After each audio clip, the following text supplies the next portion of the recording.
नमस्कार दोस्तों। आज के इस पर्टिकुलर लेक्चर में आप सभी का बहुत बहुत स्वागत करता हूं। और आप चैनल को पहली बार देख रहे हैं तो चैनल को सब्सक्राइब करें, लाइक करें, जिससे कि आपको नेक्स्ट वीडियो जल्दी से जल्दी मिल सके। आज हम टॉपिक पे बात करने वाले हैं cost analysis and control. And today talking about operating cost, परिचालन लागत। इट मीन्स ऑपरेटिंग कॉस्ट होती क्या है, सबसे पहले जान लेते हैं।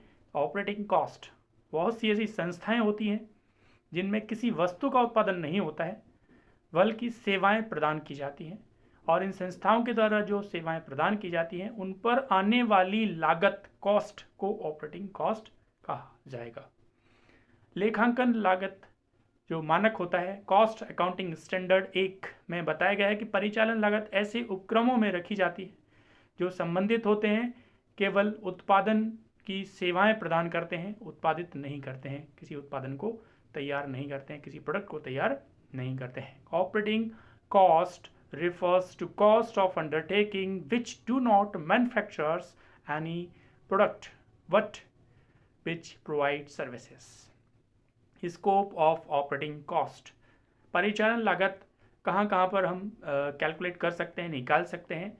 नंबर 1, परिवहन सेवाएं, ट्रांसपोर्टेशन सेवाएं, बस, truck, railway and supply companies, जिसमें आपका gas, water, electricity supply companies होती हैं। वेलफेयर, कल्याण सेवाएं जो होती हैं, hospitals, libraries, canteen, hotel, college, hostels, ये सब ऑपरेटिंग कॉस्ट को मेंटेन करते हैं। इंटरटेनमेंट सर्विसेज, मनोरंजन सेवाएं होती हैं, सिनेमा, सर्कस एक्सेट्रा। नगर पालिका सेवाएं, जिसमें सड़क रिपेयर करना है, road repair, street light services provide की जाती हैं। तो इस प्रकार से ऑपरेटिंग कॉस्ट और ऑपरेटिंग कॉस्ट का स्कोप क्या होता है। इसके बाद हम आते हैं ऑपरेटिंग कॉस्ट की क्या क्या विशेषताएं होती हैं। तो ऐसे उपक्रम जो विशिष्ट प्रकार की सेवाएं प्रदान करते हैं, उस प्रकार की सेवा में लगे हुए उपक्रम ऑपरेटिंग कॉस्ट का उपयोग करते हैं। इस प्रकार से उनकी व्यवसाय की प्रकृति पर निर्भर करता है कि वो कुछ कैपिटल एक्सपेंडिचर भी करते हैं जो इन्वेस्टमेंट के रूप में होता है। जैसे आप ट्रक ऑपरेटर हैं तो ट्रक खरीदने में आपको इन्वेस्टमेंट किया है। बस आप बिल्डिंग किराए पर देते हैं तो बिल्डिंग को बनाने में आपने कैपिटल एक्सपेंडिचर किया है। तो एक यूज अमाउंट यूज़ कर रहे होते हैं कैपिटल एसेट्स में इन्वेस्ट करने के लिए। और ऑपरेटिंग कॉस्ट, जो टोटल ऑपरेटिंग कॉस्ट होती है, वो फिक्स्ड और वेरिएबल दो पार्ट्स में डिवाइड किया गया है, दो पार्ट में विभाजित किया गया है। डेली बेसिस के जो एक्सपेंसेस होते हैं उनके लिए वर्किंग कैपिटल की आवश्यकता होती है। तो ये आपको ऑपरेटिंग कॉस्ट निकालने के लिए कुछ विशेषताओं पर ध्यान देना होगा। ऑपरेटिंग कॉस्ट निकालते समय हमें पर यूनिट, पर सर्विस की कॉस्ट क्या होगी, तो ऑपरेटिंग कॉस्ट यूनिट्स भी आपको कैलकुलेट करना है या मालूम होना ज़रूरी है, क्योंकि नॉर्मली बिना यूनिट्स के आप कोई वो गुड्स परचेज नहीं कर सकते। वैसे ही यहाँ पर ऑपरेटिंग कॉस्ट की यूनिट भी आपको अलग अलग बिजनेस पर डिपेंड करती है। तो प्रति सेवा इकाई परिव्यय ज्ञात करने के लिए इकाई का निर्धारण करना अत्यंत आवश्यक होता है। यह व्यवसाय की प्रकृति, नेचर पर डिपेंड करता है, निर्भर करता है। जैसे बिजनेस आपका बस कंपनी है, रेलवे कंपनीज हैं, तो आप पर यात्री, प्रति यात्री किलोमीटर के हिसाब से कॉस्ट निकालते हैं या प्रति सीट किलोमीटर के हिसाब से निकालते हैं। ट्रक अगर मालगाड़ी से आप गुड्स को कैरी करते हैं तो प्रति टन किलोमीटर या प्रति किलोमीटर के हिसाब से आप कैलकुलेशन करेंगे।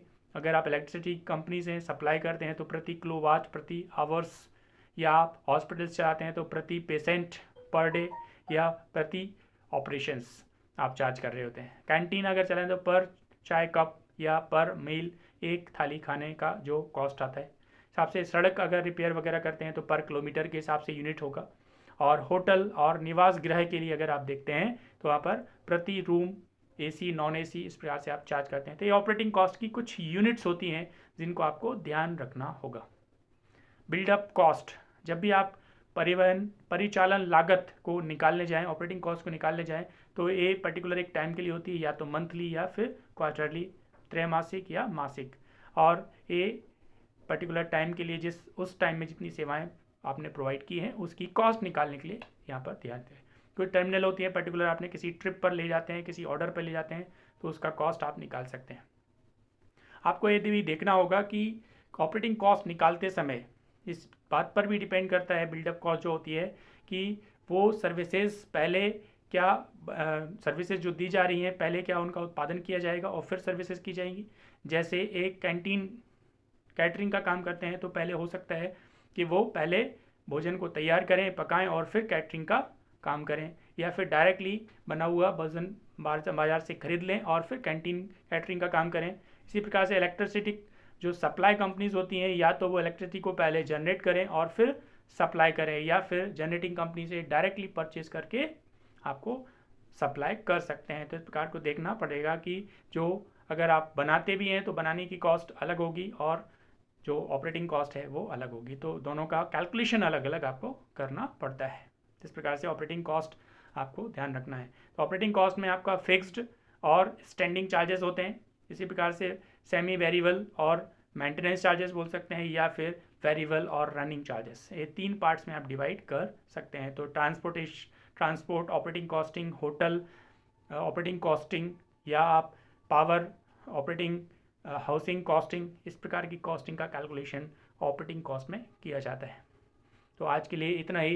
तो आज ऑपरेटिंग कॉस्ट में हमने ऑपरेटिंग कॉस्ट क्या होती है, स्कोप ऑफ ऑपरेटिंग कॉस्ट क्या होता है, ऑपरेटिंग कॉस्ट की यूनिट्स कैसे कैलकुलेट करते हैं, कैसे डिसाइड करते हैं, या उसकी विशेषताएं क्या क्या होती हैं, इस प्रकार से हमने आज पे चर्चा की।